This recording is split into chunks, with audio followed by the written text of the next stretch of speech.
Sobre este mismo tema, según cifras del INEGI, en la Ciudad de México, el número de vehículos particulares aumentó 114%, al pasar de 2.2 millones de autos registrados en el año 2000 a 4.7 millones en 2015.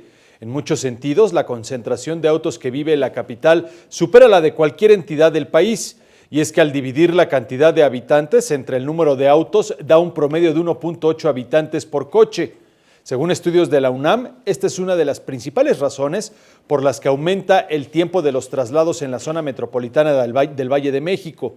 Se pronostica que de seguir este ritmo, para 2020 habrá un colapso total en la movilidad de la capital, porque el número de autos podría llegar, escuche usted la cifra, a 11 millones. De acuerdo también con el INEGI, 40% de los usuarios de automóviles considera que la Ciudad de México tiene una amplia oferta de movilidad. Sin embargo, nadie dejaría su auto debido a que, según los encuestados, el transporte público es de mala calidad.